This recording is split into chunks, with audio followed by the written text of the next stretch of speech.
Hi friends, welcome to sweet home. இன்றைக்கி நம்ம சேனலில் ஒரு சூப்பரான சாம்பார் ரெசிபி, நல்ல முருங்கைக்காய், கத்திரிக்காய், மாங்காய்லாம் போட்டு ஒரு டிஃப்ரெண்ட்டான மெத்தடில் சாம்பார் வைக்க போகிறோம். இந்த மெத்தடில் சாம்பார் வச்சு சாப்பிடும்போது ரொம்பவே டேஸ்ட்டாக இருக்கும்.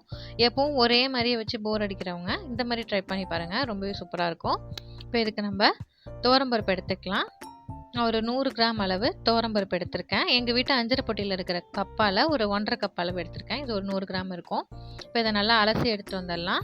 இப்போ அது கூடவே சேர்த்து வேக வைக்கிறதுக்கு சின்ன வெங்காயம், கொஞ்சமாக பல்லாரி வெங்காயம், ஒரு 5-6 பல் பூண்டு, 2 பச்சை மிளகா, ஒரு தக்காளி, இது எல்லாமே நம்ம கட் பண்ணி வச்சுருக்கோம். இப்போ பருப்பு நல்லா கழுவி எடுத்துகிட்டு வந்தாச்சு. அதில் கொஞ்சமாக தண்ணி சேர்த்துட்டு ஒரு 1/2 டீஸ்பூன் அளவு மஞ்சள் தூள் சேர்த்துக்கலாம். இப்போ இது கூடவே நம்ம கட் பண்ணி வச்சுருக்கிற ஒரே ஒரு பல்லாரி வெங்காயம், ஒரு 10 சின்ன வெங்காயம், சின்ன சின்ன வெங்காயமாக, ஒரு 2 பச்சை மிளகா, 4-5 பல் பூண்டு, ஒரு தக்காளி, இது எல்லாத்தையுமே சேர்த்துட்டு மூடி போட்டு இது மீடியம் ஃப்ளேமில் ஒரு 2 விசில் விட்டு வேக வச்சு எடுத்துக்கலாம்.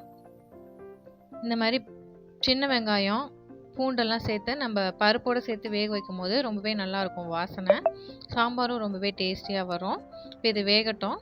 இந்த சைடு நம்ம காயெல்லாம் வேக வச்சு எடுத்துகிட்டு வந்துடலாம். அதுக்குள்ளே இப்போ நான் ஒரு பாத்திரத்தில் முருங்கைக்காய், கத்திரிக்காய், அவரைக்காய், உங்ககிட்ட என்னென்ன காய் இருக்கோ அதெல்லாம் சேர்த்துக்கோங்க. என்கிட்ட இன்றைக்கி முருங்கைக்காய், கத்திரிக்காய், அவரைக்காய் அதெல்லாம் இருந்தது. இதை ஒரு பாத்திரத்தில் தண்ணி சேர்த்து இது தனியாக ஒரு பக்கம் வேக வச்சுக்கிட்டு இருக்கேன். இப்போ இந்த காயெல்லாம் ஓரளவு பாதி அளவு வெந்து வந்த பிறகு கொஞ்சமாக நம்ம புளி கரைசல் சேர்த்துக்கலாம். ஒரு குட்டி லெமன் சைஸ் புளி நம்ம பருப்பு வேக வைக்கும் போதே ஊற வச்சுட்டேன். அந்த புளியோட கரைசலை காய் ஓரளவு வெந்து வந்த பிறகு சேர்த்துக்கலாம். நம்ம ஸ்டார்டிங்லேயே காயில் சேர்த்துட்டோன்னா காய் வெந்து வரதுக்கு டைம் ஆகும்.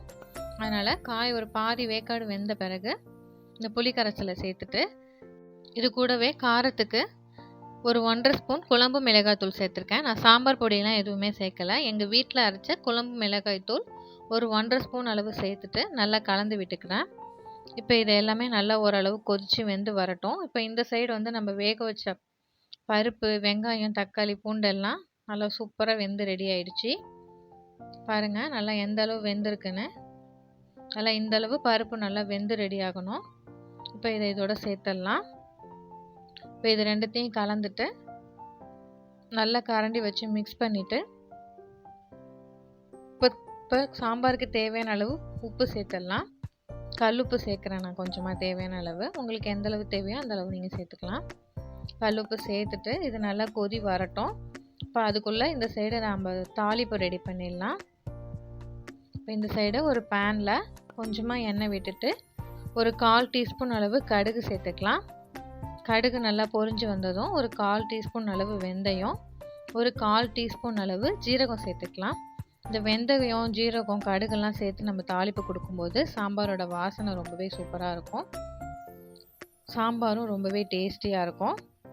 இது எல்லாமே நல்லா பொரிஞ்சு வந்த பிறகு ஒரு கொத்து கருவேப்பிலை இலைகள் சேர்த்து நல்லா கலந்து விட்டுட்டு இந்த தாளிப்பை நம்ம சாம்பாரில் சேர்த்துட வேண்டியதான். இப்போ இந்த தாளிப்பை அந்த சாம்பாரில் சேர்த்துடலாம். இப்போ 1/4 வாசி நல்லா சாம்பார் சூப்பராக ரெடியாகி வந்துருச்சு. நம்ம பருப்பு வேக போடும்போது பெருங்காயம் சேர்க்கவே இல்லை. நம்ம சாம்பார் ஃபுல்லாக ரெடியாகி வந்த பிறகு தான் பெருங்காயம் சேர்க்க போகிறோம். இப்போ இந்த தாளிப்பு கொடுத்த பிறகு ஒரு சின்ன துண்டு கட்டி பெருங்காயம் எடுத்து வச்சுக்கோங்க. இந்த ஸ்டேஜில் நம்ம பெருங்காயம் சேர்க்கும்போது அந்த சாம்பாரில் பெருங்காயத்தோட வாசனை ரொம்ப லாங்காக இருக்கும். நம்ம நைட்டு சாப்பிட்டாலும் சரி, இல்லை மறுநாள் நம்ம சூடு பண்ணி சாம்பார் சாப்பிட்டா கூட அந்த பெருங்காயத்தோட வாசனை ரொம்பவே சூப்பராக இருக்கும். சாம்பாரும் ரொம்பவே மணமாக டேஸ்டியாக இருக்கும். இப்போ ஒரு சின்ன துண்டு பெருங்காயத்தை இதில் சேர்த்தாச்சு. இப்போ இது நல்லா ஒரு கொதி வரட்டும். பெருங்காயம் கரைஞ்சி இது நல்லா ஒரு கொதி வந்து சாம்பார் ரெடியான பிறகு நம்ம கடைசியாக மாங்காய் சேர்த்துக்கலாம். நம்ம ஸ்டார்டிங்லேயே மாங்காய் சேர்த்தோம்னா மாங்காய் கரைஞ்சிடும். அதனால் சாம்பார் ரெடியான பிறகு ஒரு 4-5 துண்டு மாங்காய் கட் பண்ணி வச்சுருக்கேன், அதை சேர்த்துட்டு கொஞ்சமாக கொத்தமல்லி இலைகளும் சேர்த்துக்கலாம். கொஞ்சமாக கொத்தமல்லி இலைகள், மாங்காய் எல்லாத்தையும் ஒரே டைமில் சேர்த்துட்டு இது ஒரு 2 கொதி வந்த பிறகு சாம்பார் ஆஃப் பண்ணிட வேண்டியதான். நல்லா மணக்க மணக்க சூப்பராக சாம்பார் ரெடி ஆயிடுச்சு. எப்பவும் ஒரே மாதிரி சாம்பார் வச்சு போர் அடிச்சிச்சுன்னா ஒரு தடவை இந்த மாதிரி ட்ரை பண்ணி பாருங்கள். ரொம்பவே டேஸ்ட் சூப்பராக இருக்கும். கண்டிப்பாக ட்ரை பண்ணிவிட்டு எப்படி வந்ததுங்கிறத என் கூட ஷேர் பண்ணிக்கோங்க. எப்பவும் நம்ம தாளிப்போட சேர்த்து வெங்காயம், தக்காளி எல்லாமே வதக்கி விட்டு, மிளகாய் தூள் எல்லாமே வதக்கி விட்டு நம்ம வந்து சாம்பார் வைப்போம். அப்படி இல்லாம, இத மாதிரி எல்லாத்தையும் பருப்போட வேக வச்சுட்டு, தனியா காய், மிளகாய் தூள்லாம் தனியா வேக வச்சு நீங்க செஞ்சு பாருங்க. ரொம்பவே டேஸ்ட் நல்லாயிருக்கும். அதே மாரி பெருங்காயம் கடைசியில தான் சேர்க்கணும். அப்பதான் வந்து சாம்பார் நல்ல மணமா இருக்கும். இந்த மாரி ஒரு தடவ ட்ரை பண்ணி பாருங்க கண்டிப்பா. இந்த வீடியோ உங்களுக்கு புடிச்சிருந்ததுன்னா, இந்த வீடியோவ லைக் பண்ணிக்கோங்க. மறக்காம சேனல இப்பதான் ஃபர்ஸ்ட் டைம் பார்க்குறீங்கன்னா, சேனலையும் மறக்காம சப்ஸ்கிரைப் பண்ணிட்டு, கூடவே பெல் பட்டனையும் கிளிக் பண்ணிக்கோங்க. அப்பதான் நான் போடுற எல்லா வீடியோவும் நீங்க தொடர்ந்து பார்க்க முடியும். மறுபடியும் இன்னொரு சூப்பரான வீடியோல பார்க்கலாம். பாய்.